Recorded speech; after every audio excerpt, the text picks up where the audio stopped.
নমস্কাৰ মোৰ বিদ্যাসাৰথী ইউটিউব চেনেললৈ তোমালোক সকলোকে আকৌ এবাৰ স্বাগতম জনাইছো। আজি মই তোমালোকক ষ্টৰী ৰাইটিংৰ বিষয়ে চমুকৈ ক'বলৈ চেষ্টা কৰিছো। যোৱাটো ভিডিঅ'ত মই তোমালোকক ৰিপৰ্ট ৰাইটিংৰ বিষয়ে কৈছিলো। আজি মই তোমালোকক কম what is story writing. Story writing মানেনো কি কম তোমালোকক, বিশেষকৈ ক্লাছ 9 আৰু 10ত ষ্টৰী ৰাইটিং এক্সামত আহিয়ে থাকে। গতিকে তোমালোকে মনোযোগ দিবা আৰু ষ্টৰী ৰাইটিং কি ভালকৈ মন দি শুনিবা। What is story writing? Writing short stories means beginning as close to the climax as possible. Everything else is a distraction. A novel can take a more mundane path, but should still start with a scene that sets the tone for the whole book. A short story conserves characters and scenes, typically by focusing on just one conflict and drives towards a sudden unexpected revelation. আমি এতিয়া story writing মানে কি, কিছুমান ইংগিত বা সংকেতৰ সহায়ত একোটা পেছেজৰ সম্পূৰ্ণকৈ লিখাই হৈছে ষ্টৰী ৰাইটিং। আৰু এই ষ্টৰী ৰাইটিঙত গল্পটো কিছুমান ঘটনা আমি আউটলাইন দিয়া থাকে, সেইবোৰৰ ওপৰত নিৰ্ভৰ কৰি আমি কি কৰিব লাগিব, গল্পটো লিখিবলৈ চেষ্টা কৰিব লাগিব। আৰু এই আউটলাইনবিলাক বিভিন্ন প্ৰকাৰ হ'ব লাগে। ফুল আৰু ডিটেইলছ আউটলাইন হ'ব পাৰে, বেয়া আউটলাইনছ হ'ব পাৰে, কেতিয়াবা সংক্ষিপ্ত ৰূপৰেখা দিয়ে, কেতিয়াবা অসম্পূৰ্ণ ৰূপৰেখা দিয়ে, ইনকমপ্লিট আউটলাইনছ, কেতিয়াবা ফুল আউটলাইনছ দিয়ে। গতিকে যেনেকুৱাই আউটলাইনছ নিদিয়ক কিয় আমি গল্পটো বুজি ধুনীয়াকৈ আউটলাইনছখিনি পঢ়ি গল্পটো লিখিবলৈ চেষ্টা কৰিব লাগে। আৰু এই how to right A story, আৰু এই ষ্টৰীটো লিখিবলৈ হ'লে কণ্টেণ্টছ কিছুমান থাকে, আউটলাইন থাকে। আৰু সেই আউটলাইনখিনি যেনেকৈ নহওক আমি গল্প আকাৰে নিবলৈ এইটো আমি বিশেষকৈ জানি লোৱাটো দৰকাৰ। গতিকে ইয়াত দিছে get started, emergency tips, write a catchy first paragraph, develop your characters, choose a point of view, write meaningful dialogue, use setting and context, set up the plot, create conflict and tension, build to crisis or climax, delivery resolution. গতিকে আমি প্ৰথমতে কি ক'ব লাগিব, আমি প্ৰথমতে যেতিয়া গল্পটো লিখিব লাগিব আমি মনোযোগে পঢ়ি ল'ব লাগিব। সেইটোতো মেইন। আমি ফাৰ্ষ্ট পঢ়ি ল'ব লাগিব কি দিছে, আউটলাইনটো কেনেকুৱা দিছে। গল্পটো অৰ্থ সম্পূৰ্ণ নকৰে যদিও কেতিয়াবা আমি কেইবাবাৰো পঢ়াৰ পিছত গল্পটো প্লট বা ঘটনা সম্পৰ্কে থুলমূলকৈ এটা ধাৰণা কৰি ল'ব লাগিব। আৰু সেইটো যেতিয়া দিয়ে আউটলাইনটো তাৰ পৰা আমি বুজি নাপাব পাৰোঁ, কিন্তু কেইবাবাৰো পঢ়াৰ পিছত আমি নিজে বুজিব লাগিব। নিজৰ মনতে প্লটটো জুকিয়াই লোৱাৰ পিছতে গল্পটো লিখিব লাগে।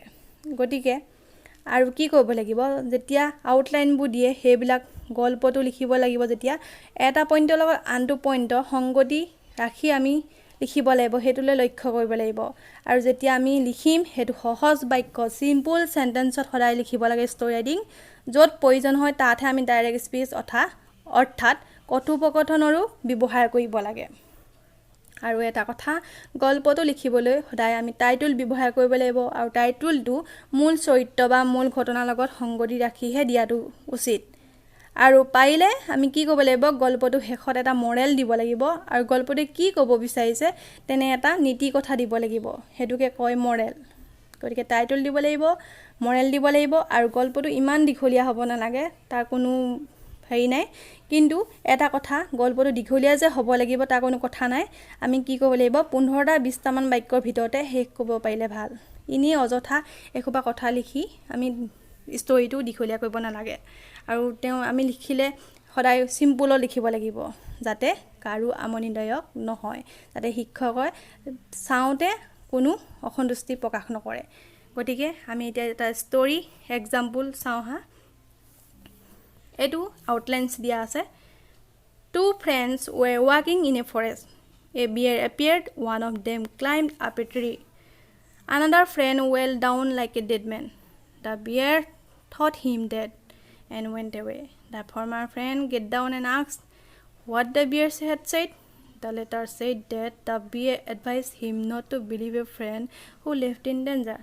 আমি এইটো পৰা অকণমান হ'লেও বুজি পাইছোঁ আউটলাইনছবোৰৰ পৰা, দুজন বন্ধু আৰু এটা ভালুকৰ কথা কৈছে। এইখিনিকে আমি ষ্টৰী ৰাইটিঙত কেনেকৈ লিখিম সেইখিনি আমি চাওঁ হা।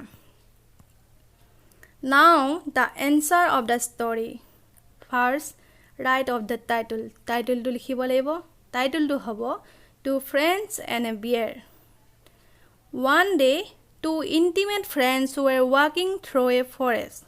They promised not to be separated even if they fell in danger. Suddenly they saw a bear at a short distance. It rushed towards them. On seeing the bear, one of the friends climbed up a nearby tree. He did not think of his friend. He only thought of his own safety. The other friend did not know how to climb a tree. He at once decided what to do. He knew that a bear never touches a dead body. He therefore lay down on the ground as if he were dead. The bear came near the man. He sniffed at the fallen man by putting his nose close to his ears. The bear found that the man was dead. The bear therefore went away. Now the other friend came down from the tree and asked, "Friend, what the bear say to you?" The friend gave a prompt reply. "Friend, the bear told me not to trust a friend who leaves his friend in danger." And moral to likhibo laibo, never trust a false friend. তোমালোকে নিশ্চয় বুজি পাইছা ষ্টৰীটো কেনেকৈ লিখিলো আৰু কি হয়। দুজন বন্ধু আছিলে, এখন হাবি ফালে ফৰেষ্টৰ ফালে গৈ আছিলে।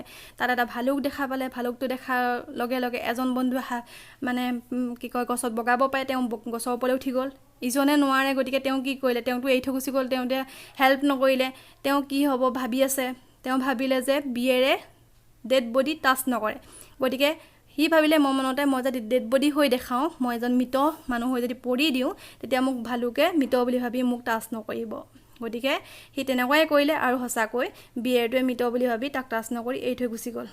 তেতিয়া ইজন বন্ধুৱে যেতিয়া গছৰ ওপৰলৈ উঠি গৈছিলে, সেইজনে সুধিছে কাণৰ ওচৰত, পচাই তোমাকনো ভালুকটোৱে কি কৈছিলে? তেতিয়া তেওঁ কৈছে যে ভালুকটোৱে মোক কৈছে যে not to trust a friend who leaves his friend in danger. সেইজন বন্ধুক কেতিয়াও বিশ্বাস নকৰিবা যিজনে তোমাক বিপদৰ সময়ত এৰি থৈ যায়।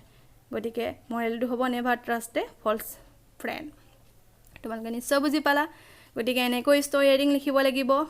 আৰু নেক্সট তোমালোকে যদি এইটো ভিডিঅ' ভাল পাইছা, মই নেক্সট ভিডিঅ'ত আকৌ এটা ষ্টৰী ৰাইটিং দিম। গতিকে আজিলৈ thank you. Check description, please like, share and subscribe. Thank U.